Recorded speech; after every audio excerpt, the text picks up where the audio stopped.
ಭಾಗದ ಮತದಾರರಿಗೆ ತಲುಪಬೇಕು ಅನ್ನೋ ಒಂದು ದೃಷ್ಟಿಯಿಂದ ಇವತ್ತು ನಾನು ಪತ್ರಿಕಾಗೋಷ್ಠಿಯನ್ನು ಕರೆದಿರುವಂಥದ್ದು.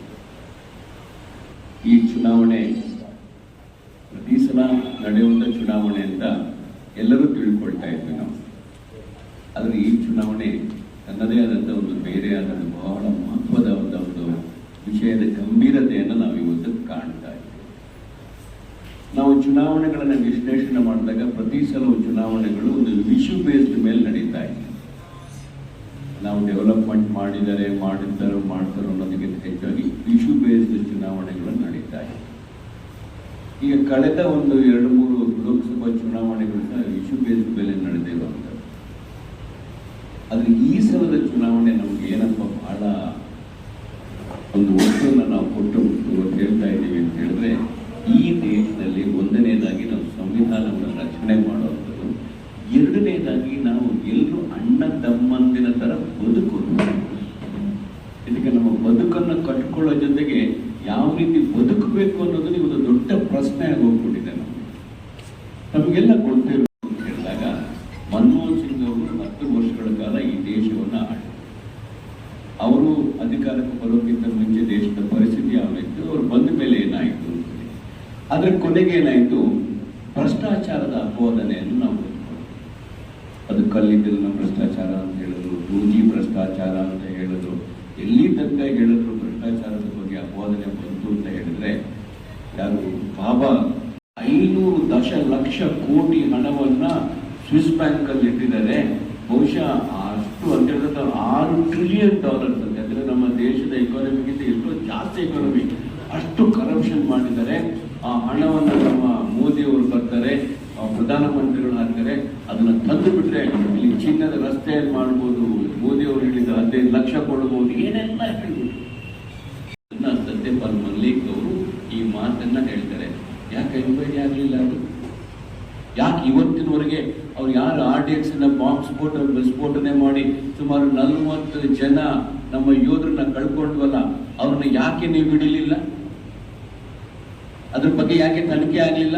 ಇವತ್ತು ಒಂದು ಪ್ರಶ್ನೆ ಆಗಿ ಉಳಿದಿದೆ ಅಲ್ಲ, ಅದು ಇವತ್ತು ಒಂದು ಪ್ರಶ್ನೆ ಆಗಿ ಉಳಿದಿದೆ ಅಲ್ಲ. RDX ಎಲ್ಲಿಂದ ಬಂತು, ಯಾಕೆ ಬಂತು, ಏನಾಯ್ತು ಅಂತ ಹೇಳಿ ಆ ಪ್ರಶ್ನೆಗೆ ಉತ್ತರ ಸಿಕ್ಕಲಿಲ್ಲ. ಮತ್ತೆ ಹೇಳಿದ್ರು ರಾಮ ಮಂದಿರವನ್ನ ಕಟ್ತೀವಿ ಅಂತ, ಮತ್ತೆ ಜನ ಒಂದು ದೇಶದ ರಕ್ಷಣೆ ಬರಬೇಕು ಅಂತ ಹೇಳಿದಾಗ ಮೋದಿನೇ ಬೇಕಾಗ್ಬೋದು, ಈ ಕಾಂಗ್ರೆಸ್ ಅವರಿಂದ ರಕ್ಷಣೆ ಮಾಡ್ಲಿಕ್ಕೆ ಆಗಲ್ಲ ಅಂತ ಹೇಳಿ 2ನೇ ಸಲನು ಇವತ್ತು ಭಾರತೀಯ ಜನತಾ ಪಕ್ಷಕ್ಕೆ ಬಹಳ ಬಹುಮತವನ್ನು ಕೊಟ್ಟರು. ಸರಿ, ಇವತ್ತು 10 ವರ್ಷಗಳ ಕಾಲ ನಿಮಗೆ ಆಡಳಿತವನ್ನು ಕೊಟ್ಟಿದ್ದೀರಿ. ನೀವು ಬರೀ 60 ತಿಂಗಳು ಕೇಳಿದ್ರಿ, ಆದರೆ ಭಾರತ ದೇಶದ ಜನ ನಿಮಗೆ ಮತ್ತೆ 60 ತಿಂಗಳು ಕೊಡ್ತು. ನಿಮ್ಮ ರಿಪೋರ್ಟ್ ಕಾರ್ಡ್ ಇಟ್ಟುಬಿಟ್ಟು ನೀವು ಮತ ಕೇಳಿ. ನೀವು ಈ ದೇಶಕ್ಕೆ ಏನು ಮಾಡಿದ್ದೀರಿ ಅಂತ ಹೇಳಿ ಜನರಿಗೆ ಕೊಟ್ಬಿಡಿ. ಎಷ್ಟು ಜನರಿಗೆ ಉದ್ಯೋಗ ಕೊಟ್ಟಿದ್ದೀನಿ ಅಂತ ಕೊಟ್ಬಿಡಿ. ಎಷ್ಟು ಜನ ಭ್ರಷ್ಟಾಚಾರಿಗಳನ್ನ ಹಿಡಿದು ಜೈಲಿಗೆ ಹಾಕಿದ್ದೀನಿ ಅಂತ ಕೊಟ್ಬಿಡಿ. ಎಷ್ಟು ಬ್ಲ್ಯಾಕ್ ಮನಿ ತಂದು ಯಾರ್ಯಾರಿಗೆ ಹಂಚಿದ್ದೀನಿ ಅಂತ ಕೊಟ್ಬಿಡಿ. ನಾನು ಈ ದೇಶದ ಯಾವ ರೀತಿ ರಕ್ಷಣೆ ಮಾಡಿ, ಅವರು ಹಲವಾರು ಭರವಸೆಗಳನ್ನ ಜನರ ಮುಂದೆ ಇಟ್ಟಿದ್ರು. ನಾವು 5 ಗ್ಯಾರಂಟಿಗಳನ್ನ 5 ಭರವಸೆಗಳನ್ನ ಜನರ ಮುಂದೆ ಇಟ್ವಿ ನಾವು. ಸರಿ, ಈ 5 ಭರವಸೆಗಳು ಯಾಕಪ್ಪ ಬಂತು ಅಂತ ಹೇಳಿದ್ರೆ, ಭಾರತೀಯ ಜನತಾ ಪಕ್ಷದವರ ಆಡಳಿತದಲ್ಲಿ ಆದಂತ ಬೆಲೆ ಏರಿಕೆಗೆ ಕಾಂಪೋಸಿಟ್ ಮಾಡಲಿಕ್ಕೆ ನಾವು ಈ ಗ್ಯಾರಂಟಿಗಳನ್ನು ತಂದು.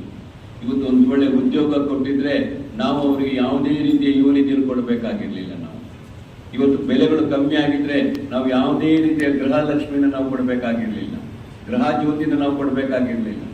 ಅದಕ್ಕೆ ಈ ಜನರ ಕಷ್ಟವನ್ನ ಬವಣೆಯನ್ನ ನೋಡಿದಂಥ ಸಂದರ್ಭದಲ್ಲಿ ನಮ್ಮ ನಾಯಕರಾದಂಥ ರಾಹುಲ್ ಗಾಂಧಿಯವರು ಕನ್ಯಾಕುಮಾರಿಯಿಂದ ಕಾಶ್ಮೀರದವರೆಗೆ ಭಾರತ್ ಜೋಡೋ ಕಾರ್ಯಕ್ರಮವನ್ನು ಹಮ್ಮಿಕೊಂಡು ಮಾಡಿದ್ರು. ಅವಾಗ ಸಾವಿರಾರು ಜನ ಯುವಕರನ್ನ ಭೇಟಿ ಮಾಡಿದ್ರು, ರೈತರನ್ನ ಭೇಟಿ ಮಾಡಿದ್ರು, ಮಹಿಳೆಯರನ್ನ ಭೇಟಿ ಮಾಡಿದ್ರು. ಅವರ ಕಷ್ಟಗಳನ್ನ ಅವರು ಸಂಪೂರ್ಣ ಅರಿತು ನಮ್ಮಂತ ನಾಯಕರುಗಳಿಗೆಲ್ಲರಿಗೂ ಕರೆದು ಬರೋ ಸಲ ಚುನಾವಣೆಯ ಸಮಯದಲ್ಲಿ ನೀವು ಚುನಾವಣೆ ಆದ ಮೇಲೆ ಅಲ್ಲ ನಿಮ್ಮ ಪ್ರಣಾಳಿಕೆಯನ್ನು ಇರುವಂಥದ್ದು. ನೀವು ಯಾವುದೇ ಮಾಡೋದಾದ್ರೂ ಚುನಾವಣೆ ಮುಂಚೆ ಭರವಸೆಗಳನ್ನು ಕೊಡಿ, ಅದನ್ನು ಈಡೇರಿಸಬೇಕು ಅಂತ ಹೇಳಿದಾಗ, ನಾನು ಪ್ರಜಾನಿಧಿಯ ಪ್ರತಿನಿಧಿಯಾಗಿ ಈ ಕರ್ನಾಟಕ ರಾಜ್ಯದ ಉದ್ದಗಲಕ್ಕೆ ಹೋದಾಗ ಸುಮಾರು 2000 ಸಲಹೆಗಳು ನಮಗೆ ಬಂದಿವೆ. ಆ ಸಲಹೆಗಳಲ್ಲಿ ಮುಖ್ಯವಾದಂತ 5 ಸಲಹೆಗಳನ್ನು ತಗೊಂಡು ನಾವು ಗೃಹ ಜ್ಯೋತಿ ಗೃಹವನ್ನು ಹಾಕಿದ್ವಿ. 135 ಶಾಸಕರು ಕೇಳಿದ್ರು. ಸರ್, ಅದನ್ನ ನೀವು ಲೆಕ್ಕ ಹಾಕಿದಾಗ ನಾವು 18 ಲೋಕಸಭಾ ಕ್ಷೇತ್ರದಲ್ಲಿ ನಿಶ್ಚಳವಾದಂತ ಬಹುಮತ ನಮಗಿದೆ.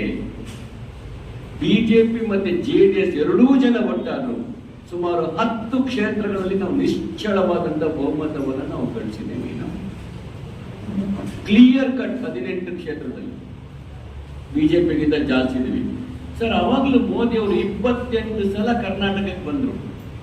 16 ಸಲ ಅವರು ರ್ಯಾಲಿಗಳನ್ನ ಮಾಡಿದ್ರು. 12 ಕಡೆ ಅವರು ಭಾಷಣಗಳನ್ನ ಮಾಡಿದ್ರು. ಅವತ್ತು ಮೋದಿ ಅವರು ನನಗೇ ಓಟ್ ಕೊಡಿ ಅಂತ ಕೇಳಿದ್ರೆ ಹೊರತು ಈ ಭಾರತೀಯ ಜನತಾ ಪಕ್ಷಕ್ಕೆ ಮತವನ್ನು ಕೊಡಿ ಅಥವಾ ಬಸವರಾಜ ಬೊಮ್ಮಾಯಿಗೆ ಮತವನ್ನು ಕೊಡಿ ಅಂತ ಕೇಳಲೇ ಇಲ್ಲ. ಜನ ನಮ್ಮನ್ನ ನಂಬಿ 43% ಓಟ್ ಹಾಕಿ 135 ಸ್ಥಾನಗಳನ್ನ ಗೆದ್ದಿಟ್ಕೊಂಡು. ಸರ್, ನಮ್ಮ ಸರ್ಕಾರ ಬಂದ ಕೂಡಲೇ ನಾವು ಯಾವುದು 5 ಗ್ಯಾರಂಟಿಗಳನ್ನ ಜನರಿಗೆ ಹೇಳಿದ್ವಲ್ಲ, ಆ 5 ಗ್ಯಾರಂಟಿಗಳನ್ನ 99% ಪರಿಪೂರ್ಣತೆ ಮಾಡಿದ್ದೀವಿ. 1,67,00,000 ಕುಟುಂಬಗಳಿಗೆ ನಮ್ದು ಒಂದಲ್ಲ ಒಂದು ಗ್ಯಾರಂಟಿ ತಲುಪಿದೆ. ಸುಮಾರು 5 ಕೋಟಿ ಜನರು ಇದರ ಒಂದು ಬೆನಿಫಿಟ್ ಅನ್ನ ಪಡೆದಿದ್ದಾರೆ. ಇವತ್ತು ಅವರು ಮತವನ್ನು ಹಾಕೋರಿದ್ದಾರೆ.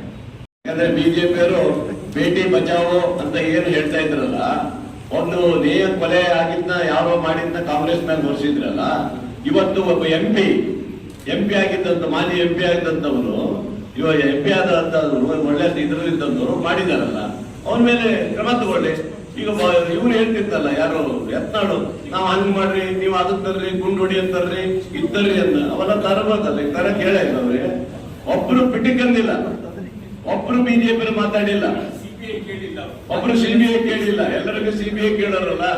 ಈಗ ನೇಹ ಕೊಲೆ ಸಿಬಿಐ ಕೇಳ್ತಾ ಇದಾರಲ್ಲ, ಯುದ್ಧ ಯಾಕೆ ಕೇಳ್ತಾ ಇಲ್ಲ? ಕೊಡ್ರಿ ಸಿಬಿಐ ಅಂತ ಹೇಳ್ಬೋದಲ್ಲ. ಯಾರು ಬಾಯಿ ಬಿಡ್ತಾರಲ್ಲ. ಅಂದ್ರೆ ಸೌಜನ್ಯ ಕೊಲೆ ಕೇಸ್ ಆಯ್ತು ಧರ್ಮಸ್ಥಳದಲ್ಲಿ, ಅದ್ರ ಬಗ್ಗೆ ಪಿಟ್ಟಕಂದಿಲ್ಲ ಯಾರು ಈ ಬಿಜೆಪಿಯವರು. ನೇಹ ಕೊಲೆ ಮಾತ್ರ ಮುಸ್ಲಿಮರು ಕೊಲೆ ಮಾಡಿದ್ರೆ ಮಾತ್ರ ಅದು ಕಾಂಗ್ರೆಸ್ ಕೊಲೆ ಮೇಲೆ ಬರುತ್ತಷ್ಟೇ. ನೇಹ ಕೊಲೆ ಮಾಡಿದ್ರಲ್ಲ ಹಿಂದೂಗಳು, ಪಾಪಿಗಳು, ಅವ್ರ ಬಗ್ಗೆ ಏನು ಚಕ್ರ ಇರ್ತಿಲ್ಲಲ್ಲ, ಅದನ್ನ ಎತ್ತಬೇಕು. ಅದನ್ನ ಎತ್ತರಿ ನೀವು. ಯಾರಾದ್ರೆ ಏನು ಅದ್ರಲ್ಲಿ ಹಿಂದೂ ಮುಸ್ಲಿಂ ಕ್ರಿಶ್ಚಿಯನ್ ಅಂತ ಇದೆಯಾ? ಯಾವನಾದ್ರೂ ಅಷ್ಟೇ. ನೀವು ಕಾನೂನು ತರ್ರಿ, ಹೊಸ ಕಾನೂನ ತರ್ರಿ, ನೇಣಿಗೆ ಅದ್ರ ತರ್ತಿರೋ, ಗುಂಡೊಡಿ ತರ್ತಿರೋ, ಎಲ್ಲರೂ ಸೇರಿ ಹೊಸ ಪಾರ್ಲಿಮೆಂಟ್ ಅಲ್ಲಿ ತನ್ನಿ. ಆ ತಂದಾಗ ಗೊತ್ತಾಗತ್ತೆ ಯಾರು ಮಾಡಿದ್ರು ಏನು ಅಂತ. ಅಂದ್ರೆ ಯಾವನೋ ಮುಸ್ಲಿಂ ಮಾಡಿದ್ರೆ ಕಾಂಗ್ರೆಸ್ ತರದ ಮೇಲೆ ಹಾಕ್ತಿರಲ್ಲ, ನಾವು ಅವನಿಗೆ ಹೇಳಿದ್ವಾ ಕೊಲೆ ಮಾಡುವಂತ. ಇದು ಇವತ್ತಿನ ಏನ್ ಮಾಡ್ತೀರಿ? ಪ್ರಜ್ವಲ್ ರೇವಣ್ಣಿಗೆ ಏನ್ ಮಾಡ್ತೀರಿ? ನೀವು ಮಾಡಿದ್ರಿ. ಸೌಜನ್ಯ ಕೇಸ್ ಏನ್ ಮಾಡಿದ್ರಿ? 1 ದಿವಸ ಹೋರಾಟ ಮಾಡಿದ್ರೆ ಬಿಜೆಪಿ ನೀವು ಸೌಜನ್ಯಕ್ಕೆ